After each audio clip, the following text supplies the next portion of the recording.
Allez, je vous laisse 3 secondes pour finir votre conversation ou pour prendre place.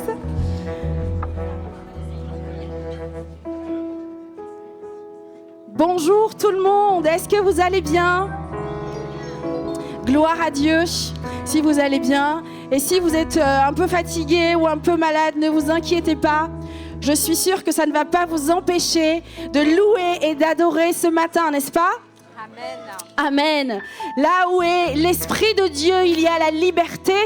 Alors je vous invite vraiment à louer notre Dieu de tout votre cœur, de ne rien laisser ce matin, pour que vraiment quand vous repartiez d'ici, vous puissiez être fiers de vous et avoir dit « J'ai tout donné pour mon Dieu ce matin ».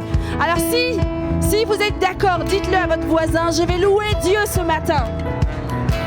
Je vais louer Dieu ce matin. Alors n'ayez pas peur de faire du bruit.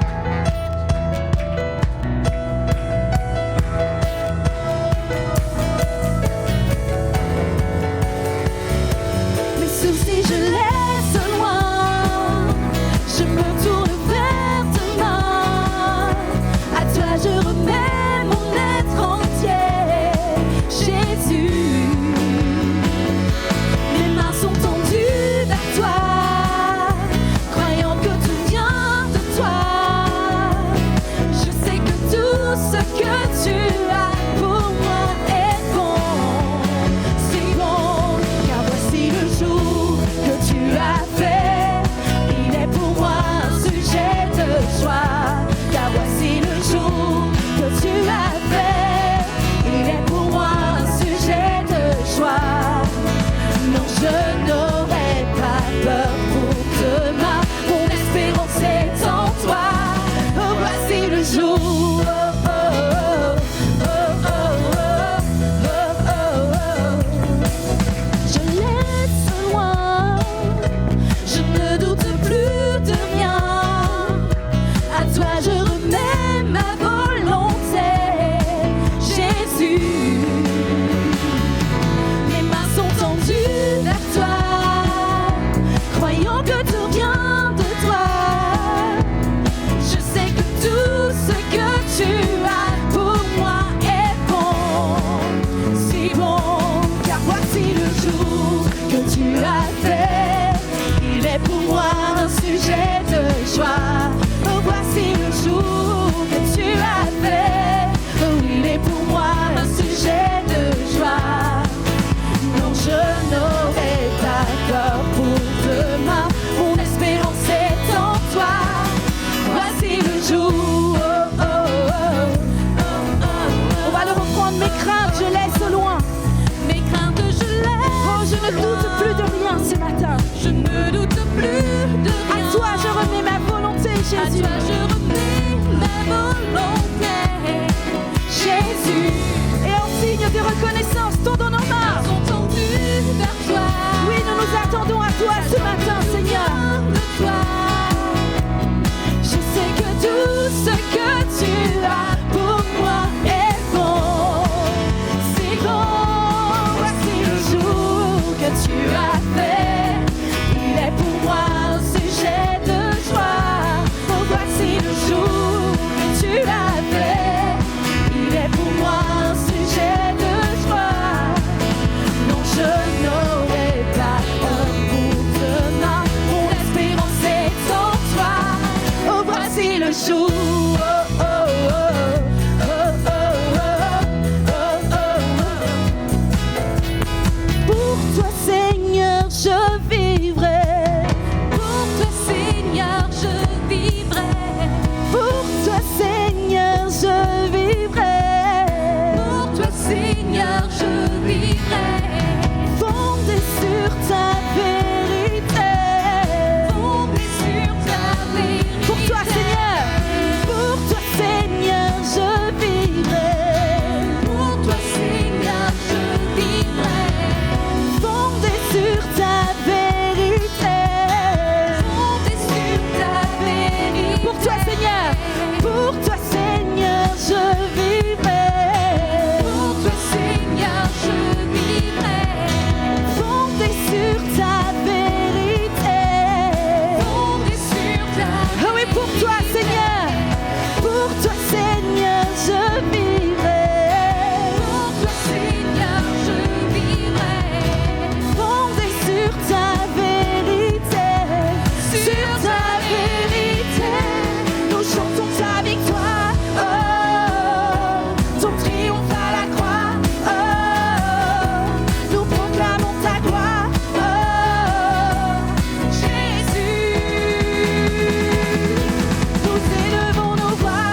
On t'a humilié, toi tu relevais. On t'a maltraité, toi tu guérissais. On t'a dépouillé, toi tu rachetais. On t'a rejeté, toi tu nous aimais. On t'a condamné, toi tu pardonnais. On t'a crucifié, toi tu triomphais. Alors nous chantons ta victoire. Oh, ton triomphe à la croix. Oh, nous proclamons ta gloire. Oh, Jésus, nous élevons nos voix. Oh, célébrons dans la joie. Oh, nous te trouvons nos rois. Oh, Jésus, on va redire ce que Jésus a fait pour nous. On t'a humilié, toi tu relevais. On t'a maltraité, toi tu guérissais. On t'a dépouillé, toi tu rachetais. On t'a rejeté, toi tu nous aimais. On t'a condamné, toi tu pardonnais. On t'a crucifié, toi tu triomphais. Alors nous chantons ta victoire. Oh, son triomphe à la croix. Oh, nous proclamons ta gloire. Oh, Jésus, célébrons nos voix. Oh, célébrons dans la joie. Oh, nous te courons roi. Oh, Jésus.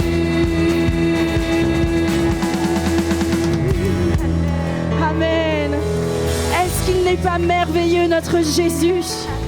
Ce matin, Seigneur, nous accueillons ta présence, Seigneur. C'est ton nom que nous voulons élever ce matin. Ton nom seul est au-dessus de tout, Seigneur. C'est toi qui as racheté nos vies, Seigneur. Par ta mort sur la croix, Seigneur Jésus, nous pouvons dire ce matin que nous sommes libres, libres de venir à toi, libres de venir au Père, Seigneur. Et nous te remercions, Seigneur Jésus. Nous te remercions pour ce que tu as fait. Nous te remercions pour ce que tu fais encore pour nous ce matin, Seigneur Jésus. Et vraiment, nous t'invitons à prendre toute la place dans ton Église ce matin, Seigneur.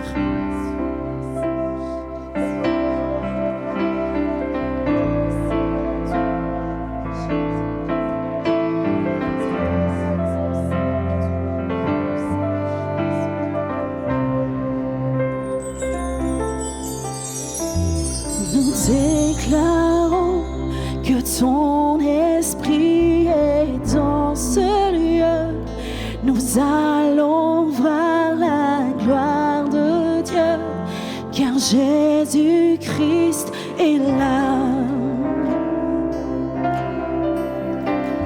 Nous déclarons que tu es venu nous parler, que nous sommes venus assoiffés de voir le roi des rois. Oui, chantons-le.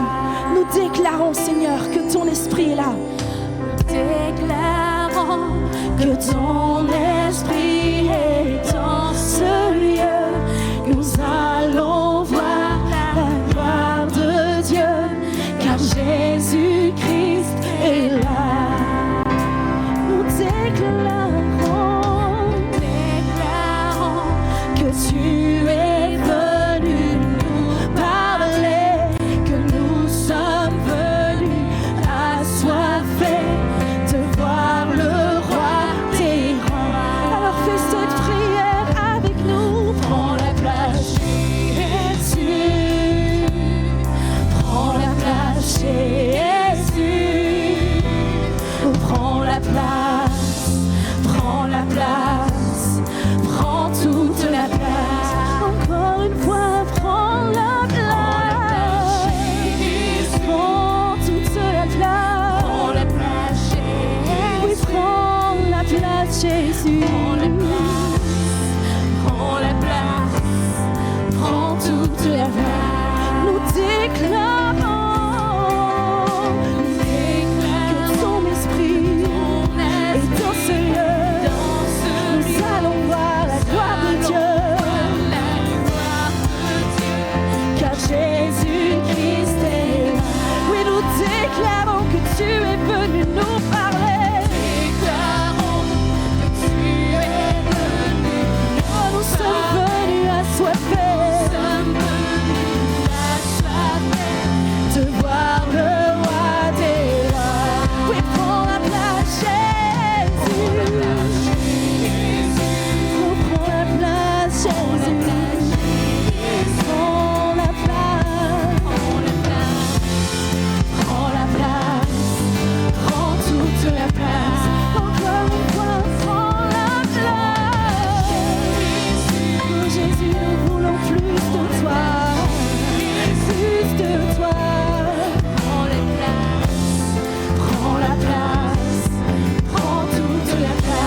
Seigneur. Prends la place. Oui, viens, Jésus. Prends la place. Prends toute la place. Nous te couronnons, roi des rois. Prends la place, Jésus. Son Église a tant besoin Prends de la toi. place, Jésus. J'ai tant besoin de toi, Seigneur. Prends la place. Prends la place. Prends toute la place. Prends toute la place. Envahis nos cœurs. Envahis nos pensées. Prends toute la place. Viens régner, Seigneur. Fais ce que tu veux. Dis-le encore, prends toute la place, Seigneur. Prends toute la place. Envahis nos cœurs. Envahis nos pensées. Prends toute la place. Viens régner, Seigneur. Fais ce que tu veux. Prends la place, Jésus. Prends la place, Jésus. Jésus, prends la place. Prends la place, Nous Jésus. voulons plus de toi. Prends la place. Prends la place. Prends toute la place. Oui, prends la place, Jésus. Prends la place, Jésus. Nous nous abandonnons à Prends la toi. place, Jésus. Entre tes mains, nous déposons Prends tout. la place. Prends la place. Prends toute la place. Je te donne mon cœur. Il ne m'appartient plus. Ce que j'ai de meilleur, tout est pour toi, Jésus. Un parfum de valeur sur toi est répandu. C'est l'offrande de mon cœur. Je suis à toi, Jésus. Prends mon âme, oh, prends mon cœur. Je te donne tout. Oh, prends ma vie, me voici. Je te donne tout.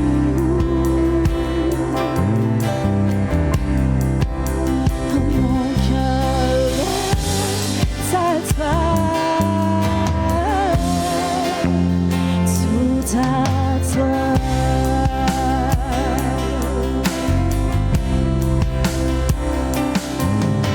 Je te donne mon cœur. Il ne m'appartient plus. Ce que j'ai de meilleur, tout est pour toi, Jésus. Un parfum de valeur sur toi est répandu. C'est l'offrande de mon cœur.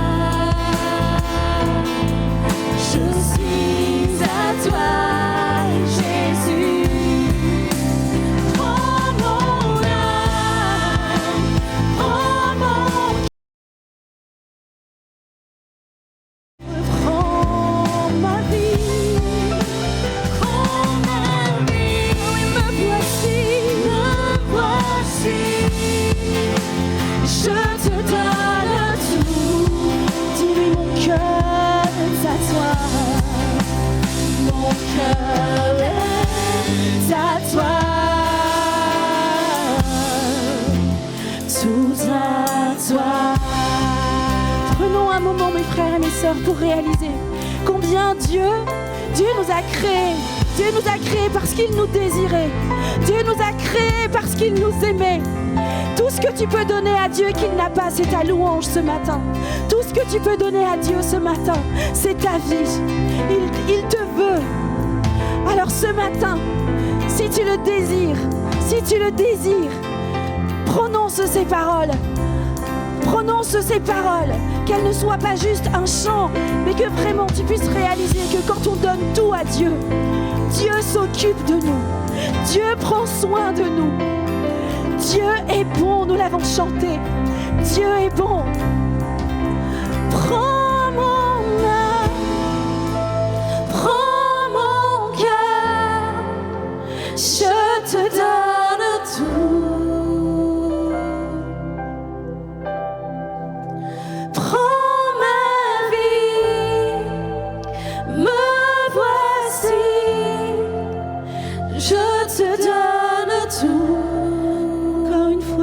Tu le veux, prends mon âme, tu peux le dire.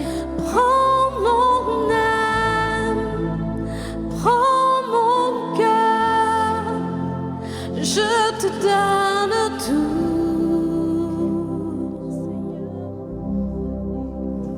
Prends ma vie, me voici, je te donne tout. Oh oui, Seigneur, prends.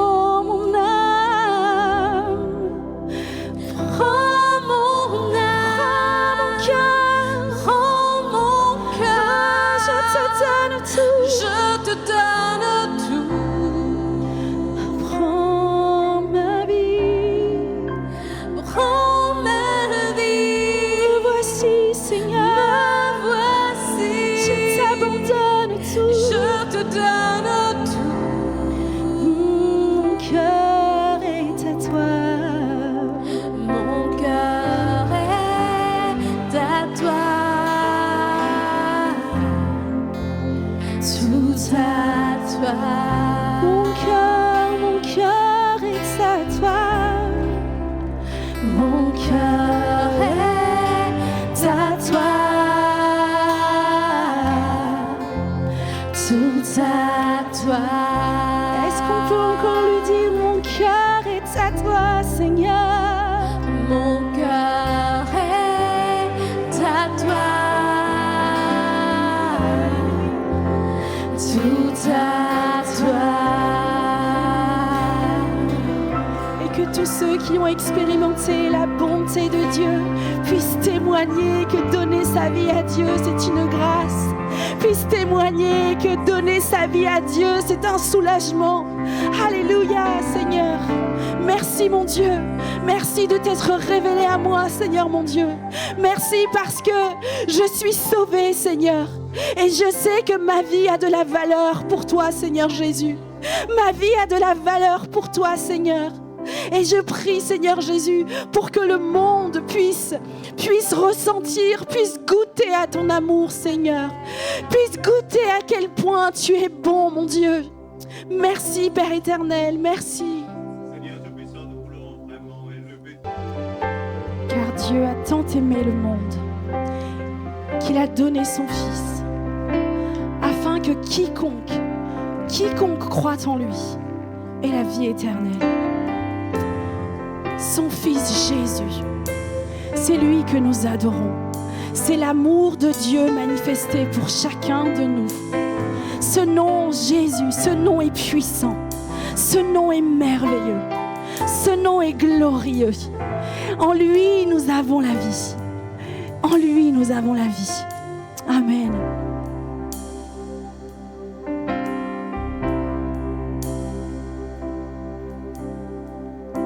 Tu étais là dès la création, Fils unique du Dieu très haut.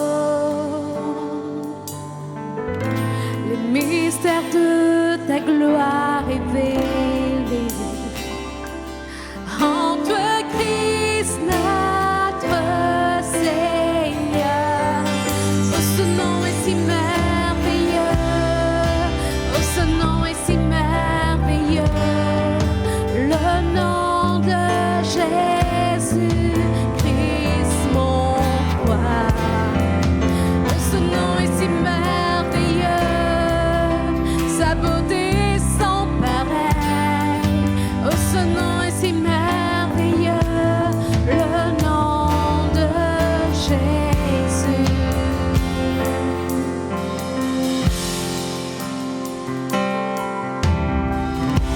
Tu n'as pas voulu les cieux sans nous.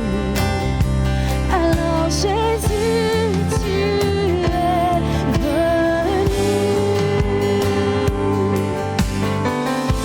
Son amour a vaincu mon péché.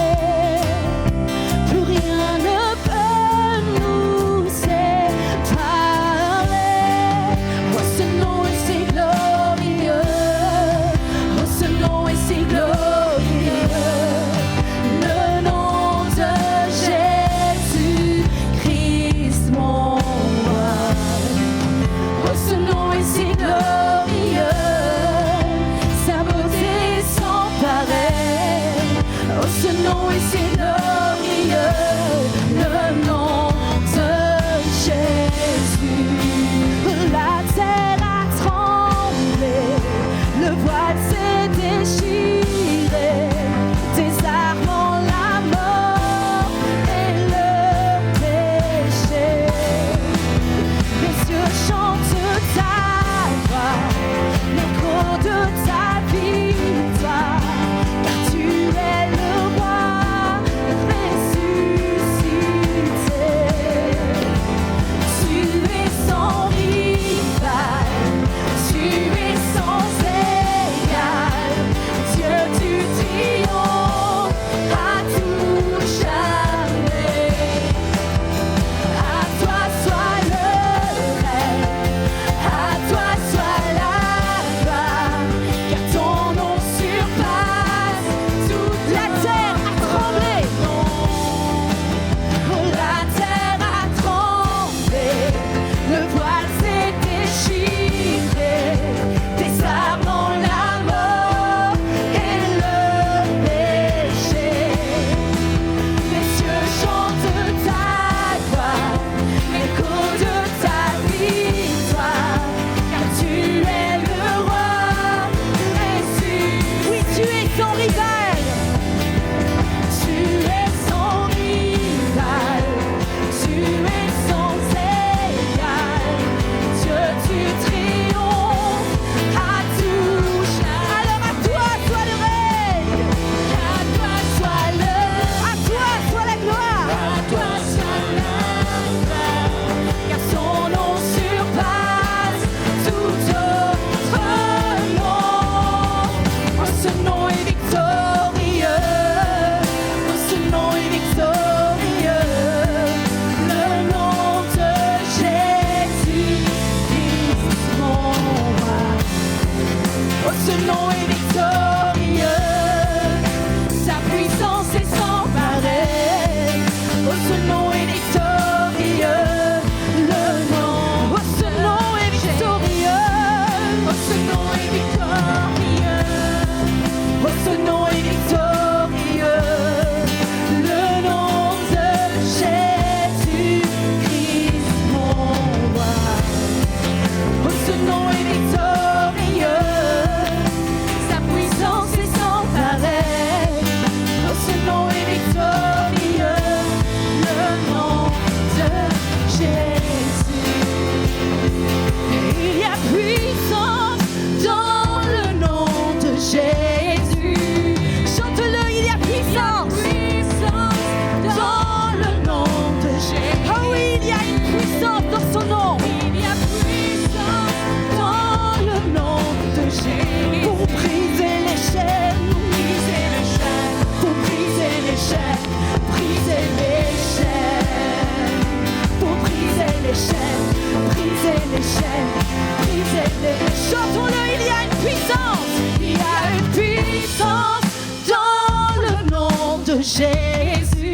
Il y a une puissance dans le nom de Jésus. Il y a une puissance dans le nom de Jésus. Pour faire quoi? Pour briser les chaînes, briser les chaînes, briser les. Pour briser toutes les chaînes. Briser les chaînes, briser les chaînes. Il est encore pour briser mes chaînes. Briser les chaînes, pour briser mes chaînes, briser les chaînes. Il y a une puissance, il y a une puissance dans le nom de Jésus.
Chris peut chanter où ce nom est victorieux.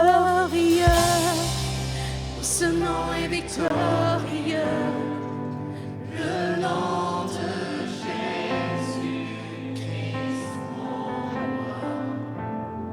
roi. Ce nom est victorieux. Sa puissance est sans pareil.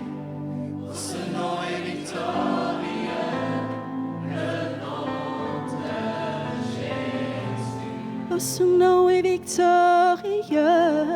Le nom de Jésus.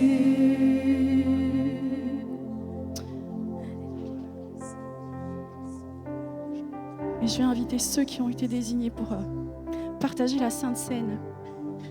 Et c'est en nous rappelant de l'amour de Dieu manifesté pour nous que nous allons ensemble partager ensemble ce repas. L'amour de Dieu nous a sauvés. Il nous a sauvés de la mort et aujourd'hui il peut encore te sauver. Nous l'avons chanté, le nom de Dieu, le nom de Jésus, personne n'est à sa hauteur.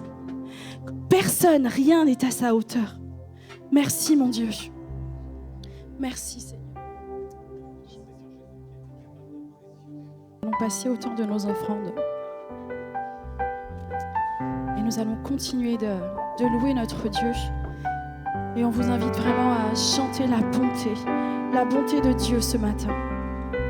Disons-lui merci pour ce qu'il est. Merci d'avoir été avec nous dès le commencement et jusqu'à aujourd'hui.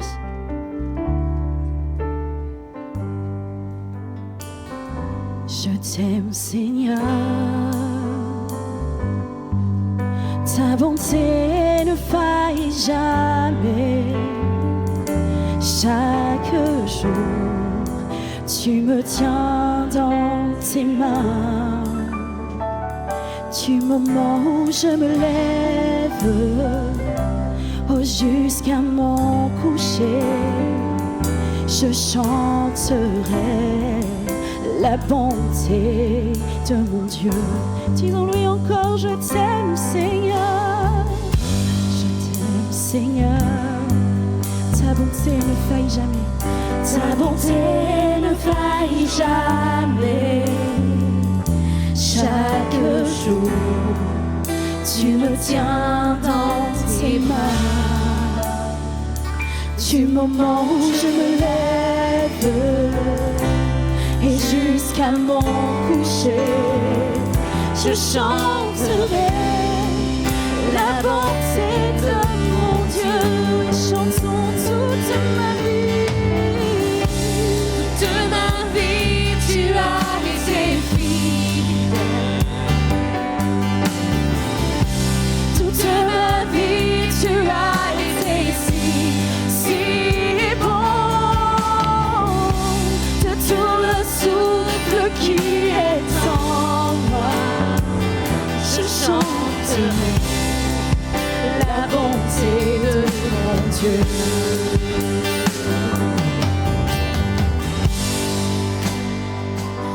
J'aime ta voix. Tu m'as conduit hors de l'épreuve. Dans les prisons, tu te tiens tout près de moi. Je te connais comme un père, et tu es mon ami. Et j'ai vécu dans la bonté. Redisons-le, j'aime ta voix, Seigneur. Oh, j'aime ta voix. Tu m'as conduit hors de l'épreuve. Dans les nuits sombres, tu te tiens tout près de moi. Oh oui, je te connais comme un père. Je te connais comme un frère. Et tu es mon ami fidèle. Et tu es mon ami. Et j'ai vécu dans la bonté de mon Dieu. Chantons toute ma vie. Toute ma vie, tu as été fidèle. Toute ma vie, tu as été. Toute ma vie, tu as été si bon. De tout le souffle qui est en moi, je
chanterai la bonté de mon Dieu. Oui, toute ma vie, tu as été pris. Oui, tu as été si bon. Toute ma vie, tu as été si bon. De tout le souffle qui est en moi, je chanterai la bonté de mon Dieu. Oui, je chanterai encore pour toi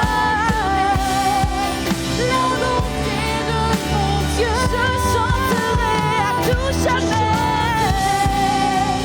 la bonté de mon Dieu. Dernière fois, je chanterai la bonté de mon Dieu. Et si tu es témoin de la bonté de Dieu, acclame Jésus. Acclame-le. Alléluia. Alléluia. Et si tu es dans l'attente d'une réponse de la part de notre Dieu, acclame-le encore plus fort, parce qu'il est bon, parce qu'il est fidèle et qu'il va agir pour toi. Alléluia. Amen. Gloire à toi, Seigneur. Merci. Et nous laissons la place aux...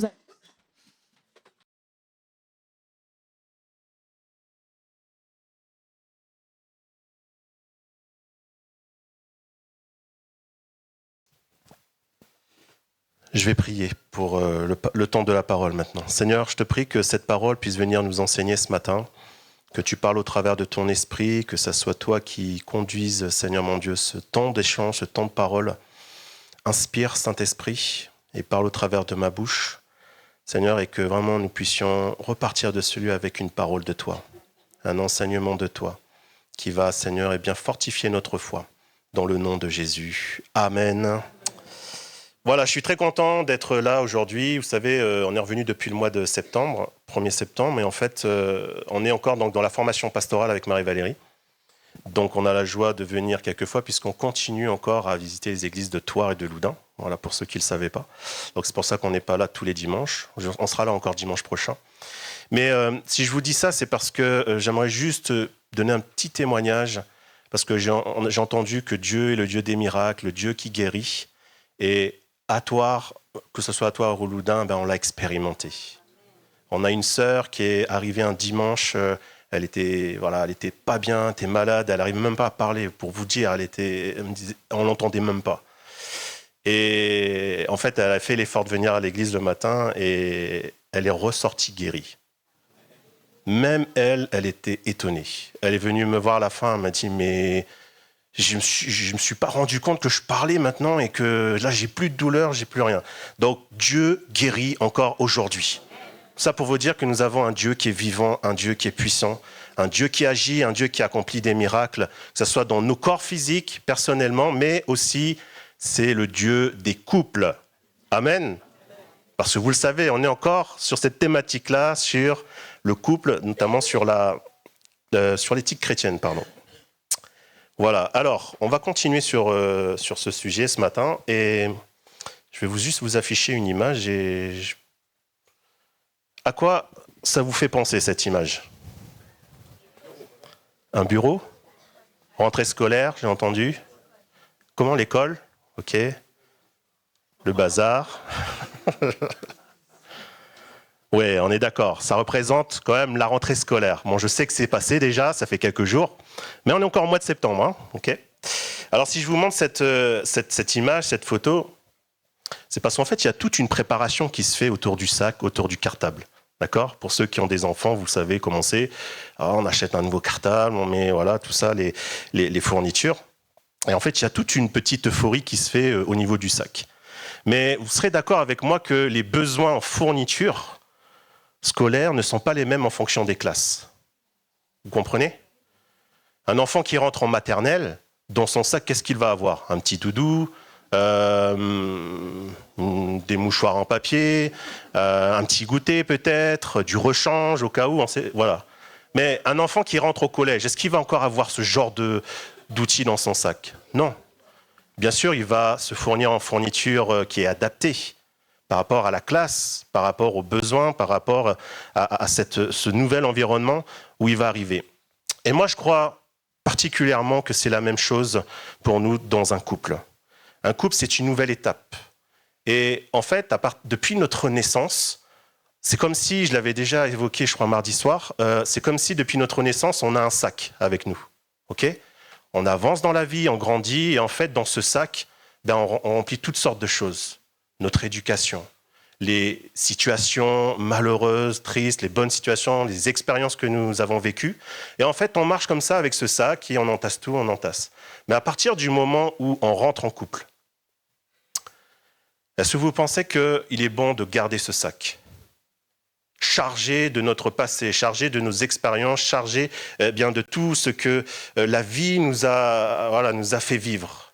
Dans Matthieu chapitre 19 et au verset 4 et 5, Jésus va dire ceci, vous connaissez ce passage. « Vous n'avez pas lu ce qui est écrit dans les livres saints ? Au commencement, Dieu crée l'homme et la femme. Et Dieu a dit, à cause de cela, l'homme quittera son père et sa mère pour vivre avec sa femme, et les deux deviendront comme une seule personne. » Donc à partir du moment où on décide de se marier, de se mettre en couple, ou même si on est déjà marié, ça fonctionne aussi, on ne peut pas continuer avec notre propre sac. Le couple, c'est, comme je le disais, une nouvelle étape, où là, on va ouvrir un nouveau sac.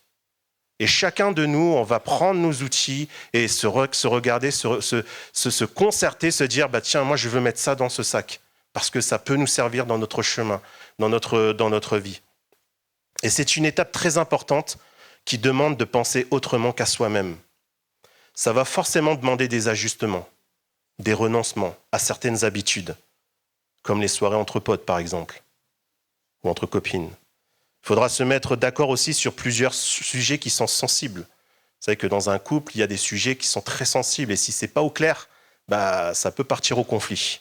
Et je lisais récemment un article que vous pourrez retrouver donc, sur le site internet Crédit News, qui a été réalisé en février 2025. Et en fait, cet article répertorie les 10 principaux motifs de conflit dans un couple. On ne voit pas bien, excusez-moi pour la diapo. Donc, il y a 10 principaux motifs. La communication. Ça, c'est un sujet, communication. Le fait de discuter, de trouver une entente, d'écouter aussi. Dans la commission aussi, l'écoute. La divergence sur l'éducation des enfants. Selon notre éducation, on n'a pas tous la même vision. Les finances, l'infidélité, le manque de temps passé ensemble, la répartition des tâches domestiques, qui sort les poubelles, qui fait la vaisselle, les attentes irréalistes. Des fois, on a des rêves, on se dit, mais c'est pas possible en fait. Les différences de valeurs et de croyances, les problèmes d'intimité sexuelle, la pression sociale et familiale. En fait, toutes ces choses doivent être abordées et discuter le plus tôt possible. Alors, je ne dis pas qu'en faisant cela, ça va être sûr que votre couple n'aura aucune tension. C'est faux. Parce que ça ne veut pas dire non plus que lorsque vous l'avez fait avant d'être marié, vous le faites et que finalement le sac que vous avez rempli à deux est fermé à tout jamais. Non. Parce que quand on marche dans la vie, il y a des situations qui se présentent devant nous. Et il faudra adapter en fonction de la saison que l'on vit, des situations que l'on vit, s'il faut rajouter, s'il faut enlever, etc. Mais j'aimerais quand même vous rassurer. La vie de couple, c'est une belle aventure. C'est une belle aventure lorsque Dieu est dans le couple. Et c'est surtout un vrai défi, la vie de couple. Et c'est le titre de mon message ce matin, le couple, c'est le défi de l'unité. Alors, ce matin, je n'ai pas la prétention, moi, d'être un conseiller sur le couple, hein. Et je disais à la réunion de jeunesse vendredi soir, avec Marie-Valérie, on est encore au stade de l'adolescence dans le mariage. On a 13 ans de mariage. Donc on est des petits par rapport à certains aînés qui sont à 30, 40, 50 ans de mariage. Mais en 13 ans de mariage, il s'en passe des choses dans le couple. Il y a des hauts, il y a des bas. Mais moi, personnellement, je crois qu'un couple marié est destiné à durer dans le temps, à la vie, à la mort. Le mariage n'est pas seulement le défi d'une vie, mais c'est surtout un défi de chaque jour. Au début, c'est super. On va avoir des paroles telles que « Waouh, t'es magnifique, ma femme. T'es trop belle, je t'aime. » Puis d'autres moments, ça va être « Oh, tu me fatigues. » Comprenez ? La vie de couple, c'est un peu ça. En fait, je pense que c'est comme un feu. Si on veut que le feu reste allumé, il va falloir l'entretenir régulièrement en mettant du bois. Parce que s'il en manque, le feu risque de s'éteindre. Et c'est la même chose pour conserver donc l'amour, l'unité dans le couple. Il faut l'alimenter tous les jours par des gestes d'affection, des paroles d'amour, des petites attentions comme le petit déjeuner au lit ou bien un bouquet de fleurs. C'est pas grand-chose, c'est vrai pour nous, mais pour une femme, des fois, ça représente beaucoup. Pour certaines, en tout cas.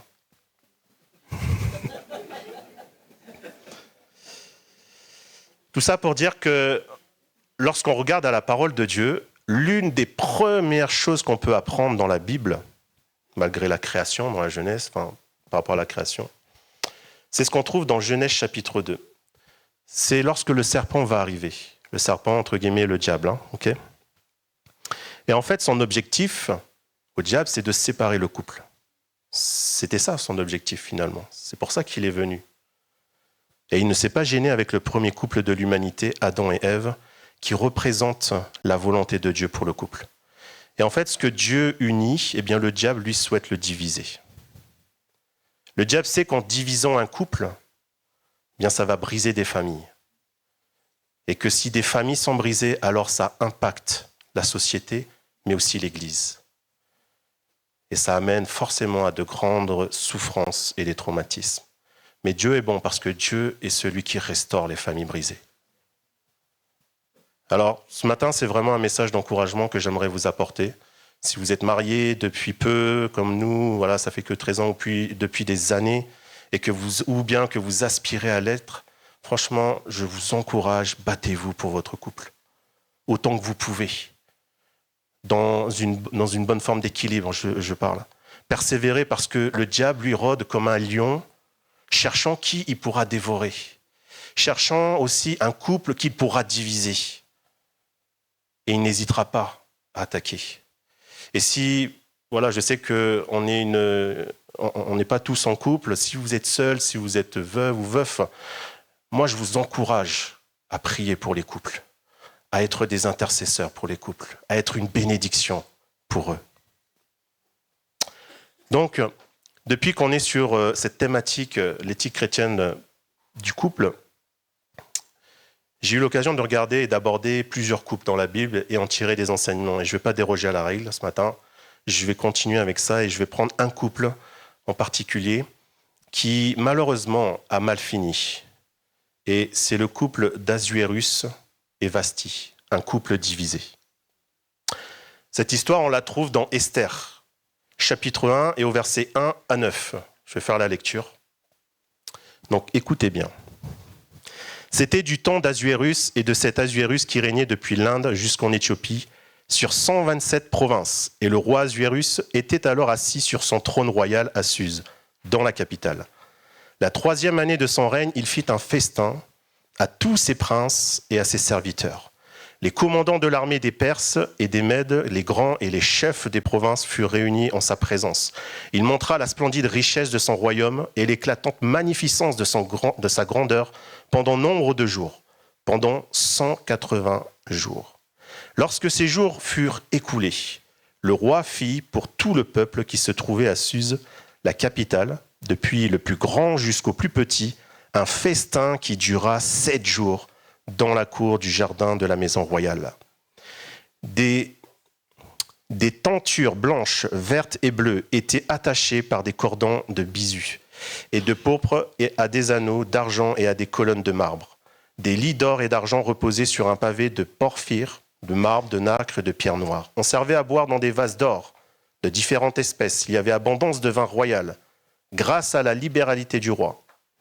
Mais on ne forçait personne à boire, car le roi avait ordonné à tous les gens de sa maison de se conformer à la volonté de chacun. Et enfin, verset 9, la reine Vashti fit aussi un festin pour les femmes dans la maison royale du roi Assuérus. On est là donc dans un pays où il y a un roi qui s'appelle Assuérus, et selon les traductions que vous avez, c'est aussi Xerxès. Et il est marié à une très belle femme, répondant au nom de Vashti. 3 ans après avoir pris ses fonctions de roi, Assuérus décide d'organiser une énorme fête en invitant tous ses copains, en invitant même des gens qui ne connaissent pas le peuple. Mais voilà, il décide d'organiser cette fête. Tout le pays est convié à cette fête qui va durer quand même pendant 7 jours. Ça demande de la main-d'œuvre, de l'argent, de la nourriture, de la boisson. Donc bon, en tant que roi, il avait les moyens, certainement. Mais on est très loin du petit goûter d'anniversaire ou d'un petit apéritif. Et Madame Vasti, de son côté, elle, peut-être par jalousie, je ne sais pas, la Bible ne me dit rien, elle va organiser, elle aussi, une fête pour elle et ses copines. Et là, il y a un problème d'unité et de cohésion. Je pose cette question, pourquoi ? Qu'est-ce qui, finalement, a fait qu'un couple marié, un roi, une reine, qui vivent sous le même toit, d'accord ? Bon, ok, peut-être que leur toit est plus grand que notre toit de maison, mais ils sont sous le même toit. Et je sais que le contexte à cette époque était particulier, mais je me dis que lorsqu'on décide d'inviter des amis, de faire une fête, moi je vais pas demander à ma femme, je t'invite. Je t'invite à la fête qu'on va faire chez nous, comme ça tu peux venir. Non. C'est normal de le faire, vous comprenez, en tant que couple. On n'a pas demandé à sa femme de venir ou à son mari d'être invité quand on reçoit des gens chez nous. Et c'est ce qui se passe pourtant avec Assuérus et Vasti. Alors il n'y a pas d'invitation, on ne sait pas pourquoi. Mais en tout cas, ils ont envie de faire leur fête chacun de leur côté. Et cela peut nous amener à plusieurs réflexions. Peut-être un manque de communication. Peut-être qu'Assuérus a tout simplement oublié d'en parler à sa femme, je ne sais pas. Peut-être une dispute liée à des tâches ménagères juste avant, ce qui fait que du coup, ils n'étaient pas en accord. Est-ce que c'était aussi un problème lié à la gestion des finances ? Je ne sais pas. Peut-être. Par exemple, si c'était la gestion des finances. Vous savez que c'est un point sensible dans un couple qui peut avoir des répercussions négatives. Certains couples veulent conserver donc leur autonomie, la gestion de leur propre argent, avoir une certaine indépendance, chacun pour soi. Et l'idée d'un compte joint, ce n'est pas pour eux, comprenez ? Et souvent, l'excuse que c'est je garde mon compte perso parce que comme ça, tu ne vois pas quand je te fais des petits cadeaux. Sauf que quand on est dépensier, qu'on se fait plaisir et des plaisirs qui ne sont pas bons finalement, et qu'on oublie de payer des factures, parce que l'autre est plutôt économe et plutôt responsable, là, ça risque de poser un problème. Et des fois, ça peut aller très loin. À l'inverse, si on est trop économe au point de manger des patates tous les jours, de serrer la ceinture au point de plus arriver à respirer, c'est pas bon non plus. Et je pense qu'on doit avoir un certain équilibre pour ne pas tomber dans les extrêmes. Mais attention tout de même, parce que l'argent ne doit pas être notre maître. Vous savez que Hébreux chapitre 13 et au verset 5 nous dit que ne vous livrez pas à l'amour de l'argent, contentez-vous de ce que vous avez, car Dieu lui-même a dit « Je ne te délaisserai point et je ne t'abandonnerai point ». Dieu est celui qui pourvoit sur le plan matériel, sur le plan des finances aussi, et avec mon épouse, nous l'avons expérimenté, mais Dieu est aussi capable d'accorder sa sagesse et son intelligence pour la gestion de nos finances. Alors, j'en fais pas une doctrine, ce sont des simples conseils parce qu'il y a certains couples où ça fonctionne, mais parce qu'ils ont trouvé un équilibre. Et je pense aussi que parfois, dans ces situations-là, quand on n'est pas en mesure ou en capacité de le faire, soit on se fait aider, soit on essaye de comprendre, d'apprendre comment gérer l'argent, ou alors on peut aussi simplement s'adresser à Dieu et de lui demander de nous accorder sa sagesse. C'est ce que Jacques va dire dans chapitre 1, verset 5. « Si quelqu'un parmi vous manque de sagesse, il doit la demander à Dieu, et Dieu lui donnera cette sagesse. En effet, Dieu donne à tous généreusement, sans faire de reproches. » La deuxième chose que j'ai notée par rapport à ce couple en question, ce sont les relations qu'on peut entretenir avec les amis, mais aussi les activités dans les loisirs. Alors, entre nous, il n'y a rien de mal à ce que notre conjoint puisse se faire un petit restaurant avec des amis de temps en temps. Il n'y a rien de mal par rapport à ça. Ou qu'on ait un loisir, je ne sais pas, pour aller, par exemple, chasser des papillons, c'est pas mauvais en soi. Mais dans le cas de notre couple Assuérus et Vasti, ce n'est pas un simple dîner dans un restaurant. C'est quand même plusieurs jours de fête. C'est 7 jours de fête. C'est un festival, c'est, un séminaire. Et dans ce festival, il y a tout à volonté, à manger, à boire, alcool, etc. Or, dans un couple, je pense que si nous passons plus de temps avec nos amis que notre propre femme ou notre mari, forcément on s'éloigne l'un de l'autre. Et il sera difficile de développer une relation d'intimité, une relation d'unité. On aura toujours tendance à porter, vous savez, une oreille attentive à la personne avec qui on passe le plus de temps et qui nous influence le plus.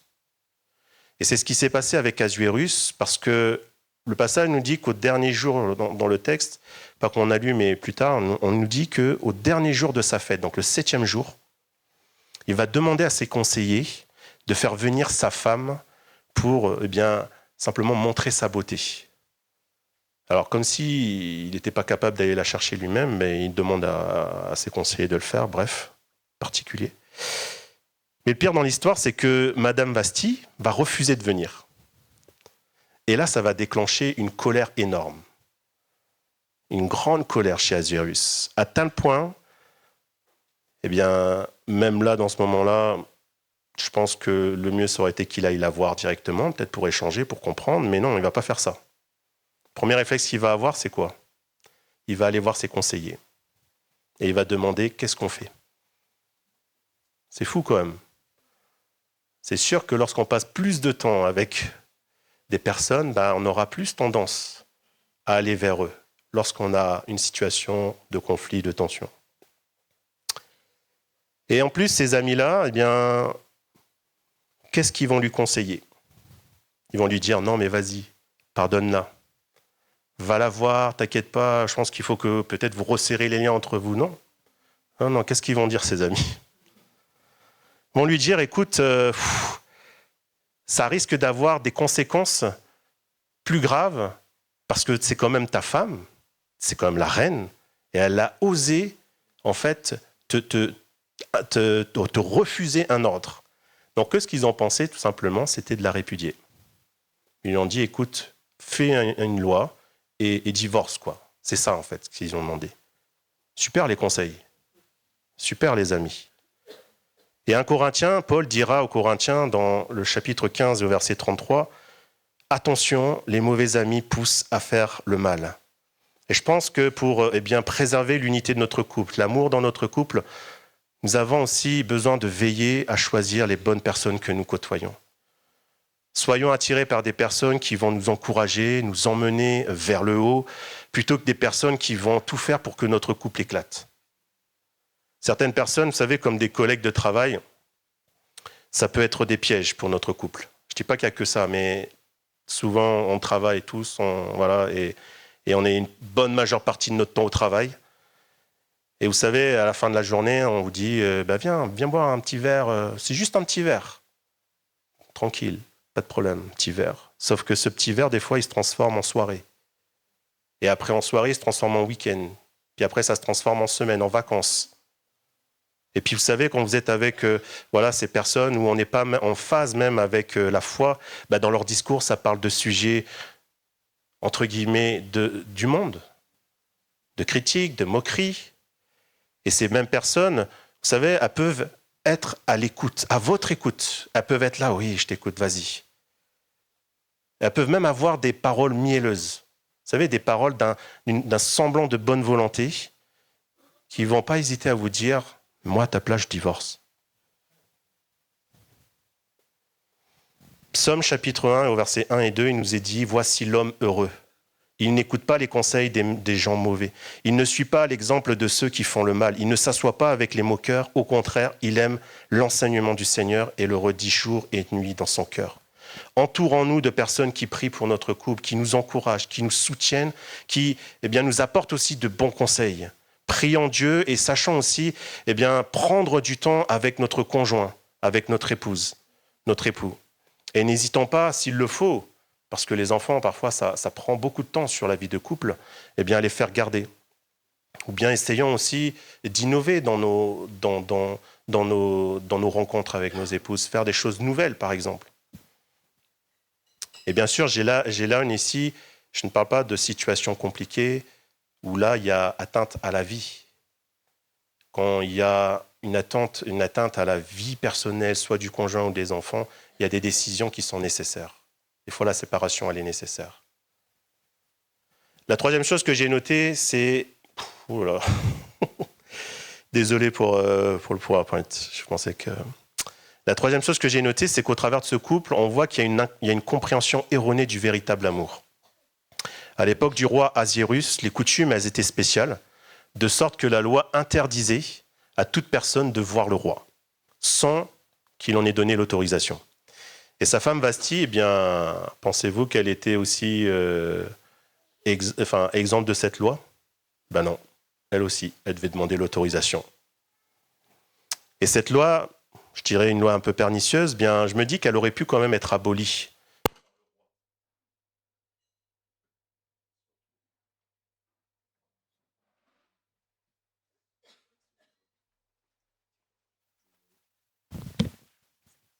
Voilà, je disais, cette loi, elle aurait pu être abolie par le roi, surtout à l'égard de sa femme.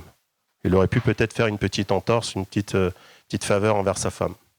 Et en fait, lorsque le roi avait besoin de voir sa femme, qu'il avait envie de passer un moment avec elle, faire peut-être un petit resto, je ne sais pas, ben, il la faisait venir simplement quand il en avait envie, en fait. Et moi, j'imagine dans la tête de Vasthi, de cette femme, elle se voyait certainement plus comme une concubine qu'une épouse. Et je pense que c'est dégradant, c'est humiliant d'être considéré tel un objet pour satisfaire des besoins ou des intérêts personnels. Et en fait, dans cette relation, le roi Ahasuérus exprimait non pas un amour véritable qui profite au couple, et je sais encore, il était en position d'autorité. C'est un contexte particulier, mais parfois on retrouve ce genre de comportement aujourd'hui. Et il avait un amour qui était plutôt centré sur sa propre personne. C'est-à-dire que je prends ce dont j'ai besoin chez ma femme ou chez mon époux. Et l'amour aujourd'hui, vous savez, a perdu un peu son sens ou a été détourné de la manière où eh bien, je vais aimer parce que je reçois.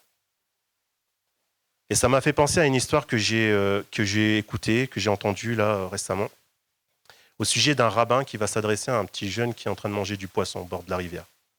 Je ne sais pas si vous la connaissez, mais en tout cas, il va prendre la discussion, il va le voir, il va dire « Écoutez, jeune homme, pourquoi est-ce que vous mangez du poisson ?» Le jeune homme va le regarder et va dire « C'est parce que j'aime le poisson. » Donc le rabbin lui dit « Ah, ok. Donc c'est parce que vous aimez le poisson que vous l'avez pêché, vous l'avez tué, vidé et fait cuire. » Et là, le jeune le regarde et dit « Mais non, c'est parce que j'aime juste le goût du poisson, que je l'ai pêché, que je l'ai cuit. » D'accord. Donc, en fait, ce n'est pas le poisson que vous aimez, mais c'est le goût qu'il vous donne. Comprenez ? Et dans un couple, on ne peut pas baser notre amour simplement sur le goût que va nous apporter notre conjoint. Parce qu'elle va répondre à des besoins, à mes besoins physiques, à mes besoins émotionnels et matériels. Ce n'est pas du tout ça le véritable amour qui unit un couple.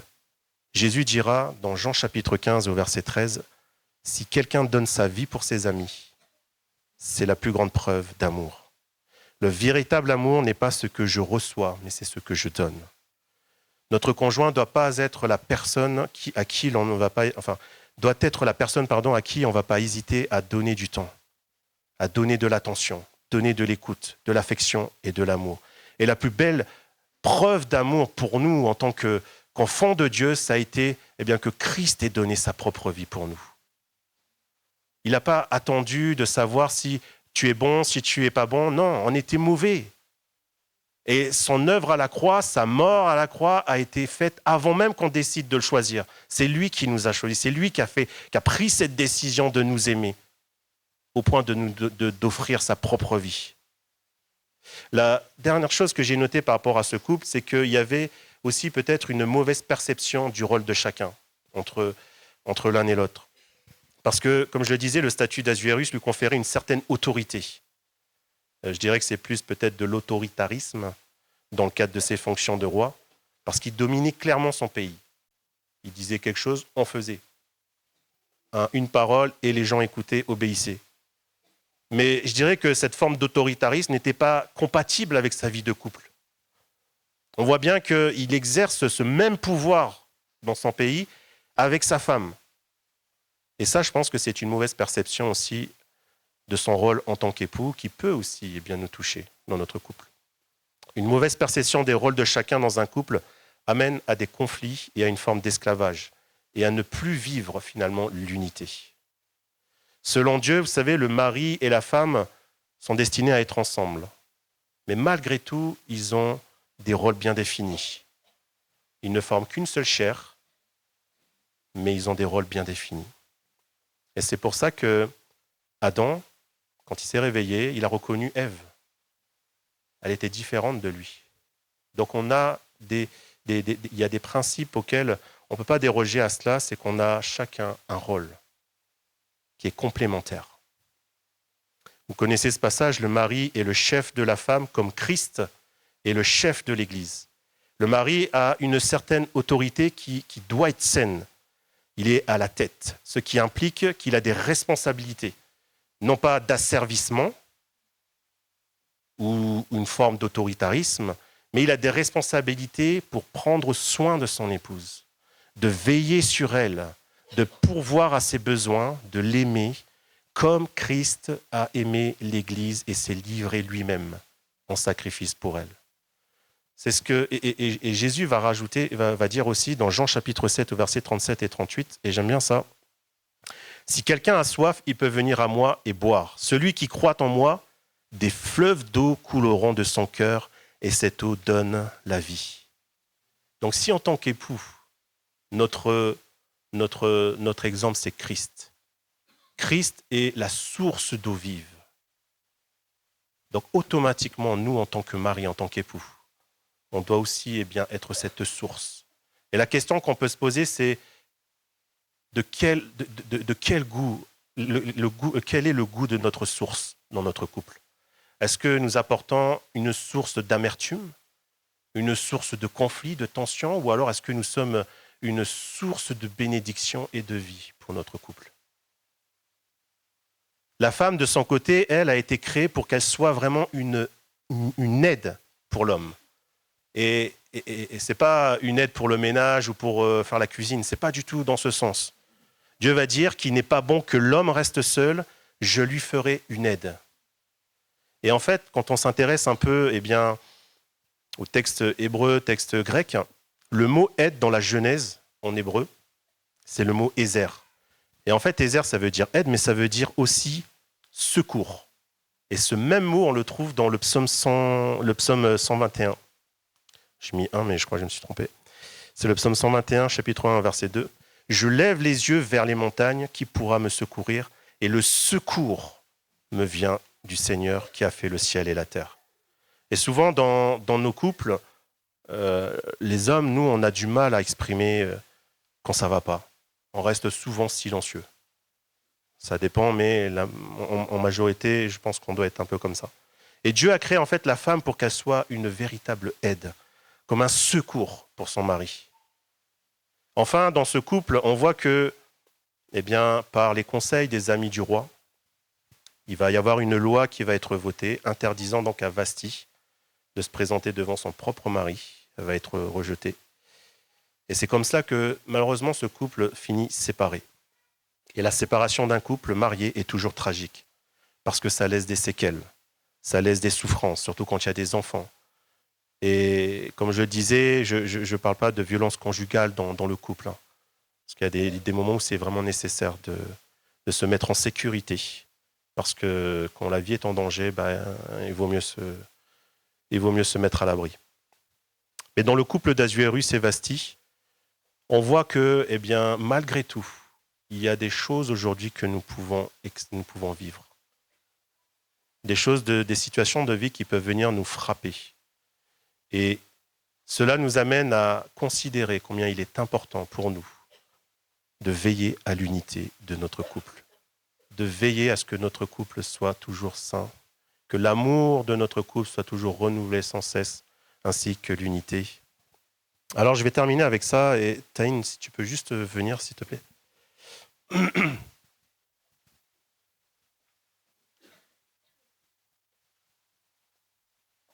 Pour aimer et supporter son conjoint, c'est un vrai défi. Et Dieu sait que ce n'est pas simple. Je dirais que c'est un phénomène qui touche tous les couples. Et je me suis rendu compte d'une chose, c'est que ma relation avec Dieu joue un rôle important. Important dans le sens pour aimer, pour supporter et pour vivre au mieux mon couple. Jésus va dire dans Matthieu chapitre 22 et au verset 37 à 39, « Tu aimeras le Seigneur ton Dieu de tout ton cœur, de toute ton âme et de toute ta pensée. C'est le premier et le plus grand commandement, et voici le second qui lui est semblable. Tu aimeras ton prochain comme toi-même. » Et je ne sais pas si on se rend compte, mais ce que Jésus est en train de dire là, c'est d'une puissance. C'est d'une puissance phénoménale. Et peut-être que ça va choquer certains ce matin, mais ce que Jésus est en train de dire, en fait, c'est que la personne que tu dois aimer avant qui que ce soit, c'est Dieu. Et je vais le dire autrement. Ce n'est pas ton mari, ce n'est pas ta femme, ce n'est pas tes enfants, mais c'est Dieu. C'est Dieu qui est la priorité. Et ensuite, Jésus va dire, tu dois aimer ton prochain. Et notre prochain, le plus proche prochain qui est autour de nous, c'est qui? C'est notre conjoint, c'est notre mari, c'est notre femme.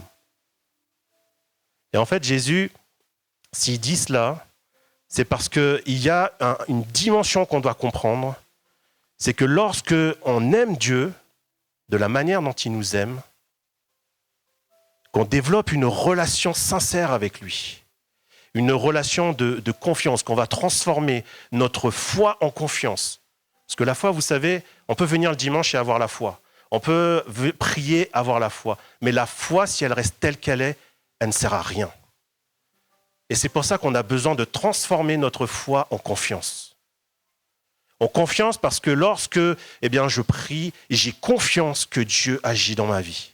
J'ai confiance que il est avec moi dans les situations que je vis.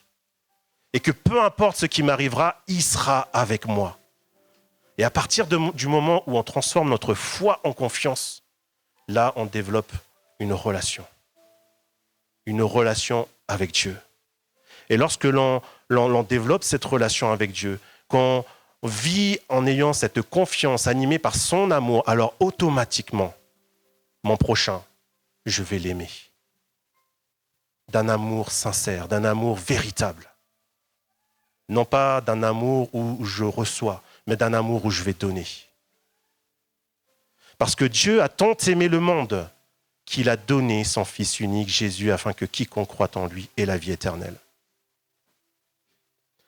La Bible nous apprend aussi que, à partir du moment où nous croyons en Dieu, que nous recevons Dieu, que nous acceptons Jésus comme notre Sauveur, nous devenons le temple du Saint-Esprit. Et vous savez, le temple du Saint-Esprit, c'est nous, c'est notre corps. Et si le Saint-Esprit habite en nous, ce n'est pas pour passer des vacances. On n'est pas une maison de repos pour le Saint-Esprit. Parce que bien souvent, oui, j'ai le Saint-Esprit, mais qu'est-ce que je fais avec ça? Est-ce que je le laisse agir au fond de moi pour qu'il vienne me transformer, pour qu'il vienne changer ma façon de raisonner, ma façon de penser, pour m'amener à vivre de nouvelles choses avec Dieu et d'accomplir les œuvres que Dieu a prévues pour moi? Trop souvent, nous sommes dans cet état d'esprit.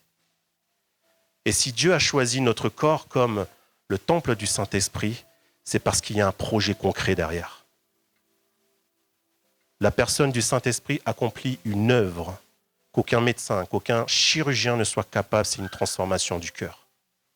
Et il ne vient pas, vous savez, transplanter un nouveau cœur. Non, il prend notre cœur. Autrement dit, il nous prend avec notre sac, chargé de notre passé. Et il vient accomplir une œuvre de restauration. Une œuvre de pardon, de repentance, pour nous amener à vivre une vie nouvelle. Et vous savez que Paul va le rappeler aux Galates, chapitre 5 et au verset 22, ce que l'Esprit Saint produit, c'est l'amour, la joie, la paix, la patience, la bienveillance, la bonté, la fidélité, la douceur et la maîtrise de soi. Amen. Nous avons besoin de développer le fruit de l'esprit. Pour nous, mais pour notre conjoint aussi. Afin que je puisse l'aimer comme Dieu aime, que je puisse être une source de joie et de paix pour elle, que je puisse être patient, bienveillant, bon, fidèle, doux et sachant me maîtriser. L'amour de Dieu, le fruit de l'esprit sont pour moi essentiels et doivent impérativement être dans notre sac de couple pour pouvoir affronter la vie ensemble et rester unis. J'aimerais qu'on puisse fermer les yeux et j'aimerais prier ce matin et peut-être de faire un temps d'introspection par rapport aux situations que nous vivons actuellement. Vous savez que j'ai parlé de sac à dos où il y a toutes sortes de choses de notre passé que l'on a mis à l'intérieur. Il y a des bonnes choses, de bons souvenirs, mais il y a aussi de mauvais souvenirs qui ont marqué, qui ont attristé, qui ont blessé, qui sont venus vous frapper peut-être au plus profond de vous. Ce sont des situations, mais ce sont aussi des personnes. C'est peut-être aussi un péché qui te tient. Et tu marches aujourd'hui avec ça dans ton sac. C'est lourd, c'est pesant. Et pourtant, tu continues de marcher comme si de rien n'était. Alors ce matin, laisse-moi simplement te dire que ce n'est pas rien. Parce que pour avancer dans les projets que Dieu a formés pour toi, pour ton couple, tu dois abandonner ton péché. Parce que la Bible nous dit que Dieu pardonne.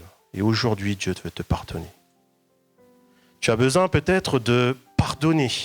Parce que dans le passé, tu as vécu une situation où des personnes t'ont fait du mal. Ce matin, pardonne ces personnes. Cherche à te réconcilier comme Jésus est venu nous réconcilier avec le Père. Tu as besoin aussi peut-être d'être restauré au plus profond de toi ce matin. D'abandonner ces choses du passé que tu traînes avec toi et qui t'empêchent d'avancer. Tu te dis c'est rien et pourtant tu y penses. Tu te dis je vais y aller de l'avant mais ça revient encore. Ce matin, fais le choix d'abandonner les choses de ton passé. Abandonne peut-être ton mauvais caractère, des reproches peut-être que tu es, peut-être ton attitude. Adopte l'attitude du ciel ce matin. Par la foi, dans ton cœur, à partir d'aujourd'hui, déclare que Dieu va intervenir dans ta vie. Déclare que je fais cette déclaration, je choisis d'abandonner tout ce qui est en moi, qui m'empêche de vivre ce que Dieu a prévu pour moi. Alors si tu souhaites que je prie pour toi ce matin, lève simplement ta main à ta place, que tu sois marié ou pas, mais lève ta main et fais ce pas de foi et je vais prier.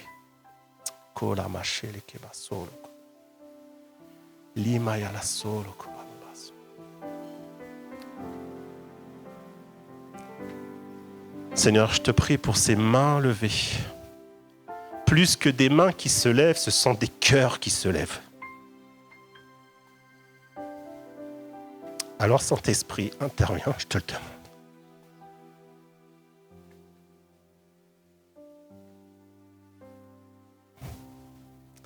Tu tiens nos vies dans tes mains. Alors, je te prie, Saint-Esprit, visite mon frère, ma sœur ce matin. Qu'ils puissent abandonner, Seigneur mon Dieu, ce qui les empêche d'avancer avec toi. Qu'ils puissent, Seigneur mon Dieu, apprendre à te faire confiance, à te laisser, Seigneur mon Dieu, agir dans leur vie. Saint-Esprit, viens faire encore cette œuvre de restauration dans les cœurs. Parce que tu es la source de vie intarissable, qui ne s'épuise jamais.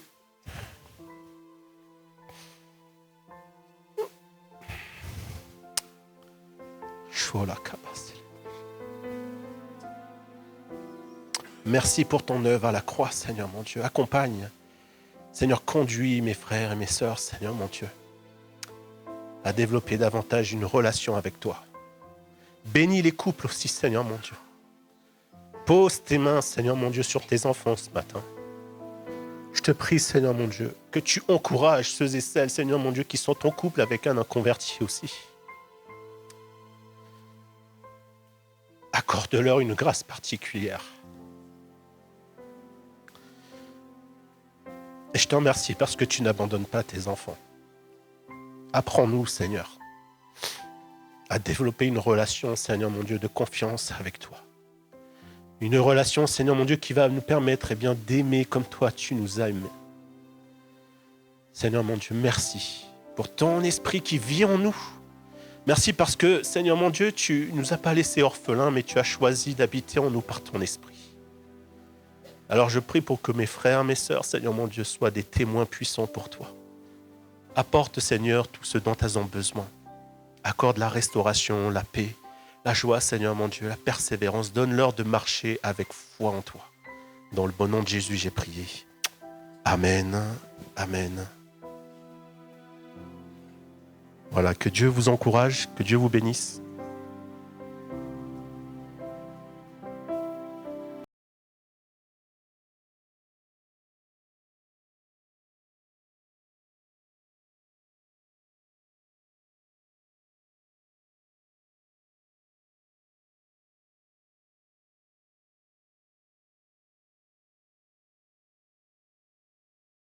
Prends-les, Seigneur, ce matin. Prends-les, je t'en supplie.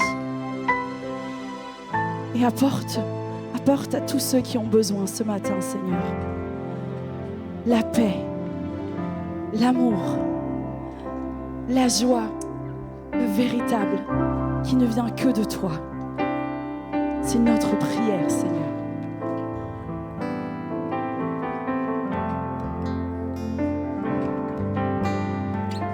Ensemble. Je te donne mon cœur, il ne m'appartient plus. Ce que j'ai de meilleur, tout est pour toi, Jésus. Un parfum de valeur.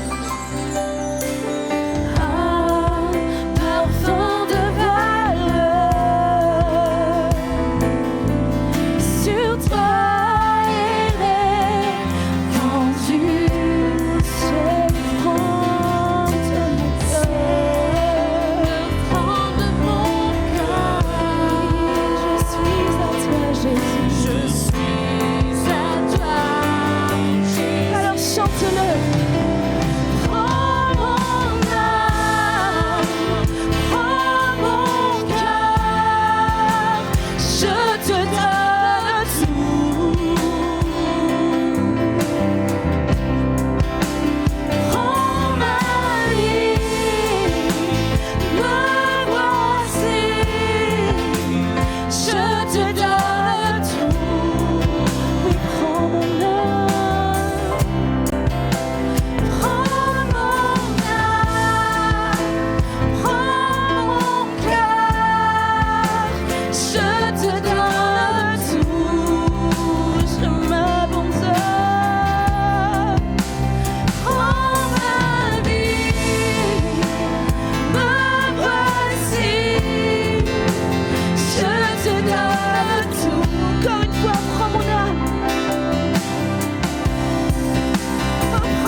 Amen.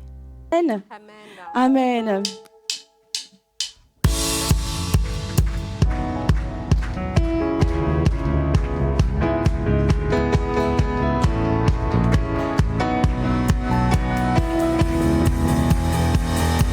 Nous chantons ta victoire,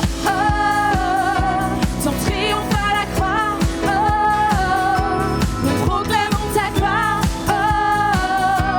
Jésus.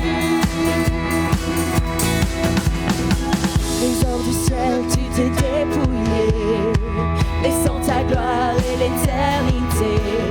Par l'amour, tu t'es donné. Source de vie et de sainteté, tes mains ont touché l'humanité. Oh, ton amour s'est révélé. Tu as payé notre liberté, donné ta vie pour l'humanité, ouvert la voie de l'éternité. Oui, tu es roi. Nous chantons ta victoire, ton triomphe à la croix, nous proclamons ta gloire, Jésus. Nous élevons nos voix, célébrons dans la joie, nous te couronnons roi, Jésus. Bien au-delà de ton sang versé, bien au-delà de tes mains percées, oh, ton amour nous a sauvés. Bien au-delà de la croix portée, face à la mort et notre péché, oh, ton amour a triomphé. Tu as payé notre liberté, donné ta vie pour l'humanité, ouvert ta voie de l'éternité. Oh, tu es roi. Nous chantons ta victoire, ton triomphe à la croix, nous proclamons ta gloire, Jésus. Nous élevons nos voix, célébrons dans la joie, nous te couronnons roi, Jésus. On t'a humilié, toi tu relevais, on t'a maltraité, toi tu guérissais, on t'a dépouillé, toi tu rachetais. On t'a rejeté, toi tu nous aimais, on t'a condamné, toi tu pardonnais, on t'a crucifié, toi tu triomphais. On t'a humilié, toi tu relevais, on t'a maltraité, toi tu guérissais, on t'a dépouillé, toi tu rachetais. On t'a rejeté, toi tu nous aimais, on t'a condamné, toi tu pardonnais, on t'a crucifié, toi tu triomphais. Oui, nous chantons ta victoire, ton triomphe à la croix,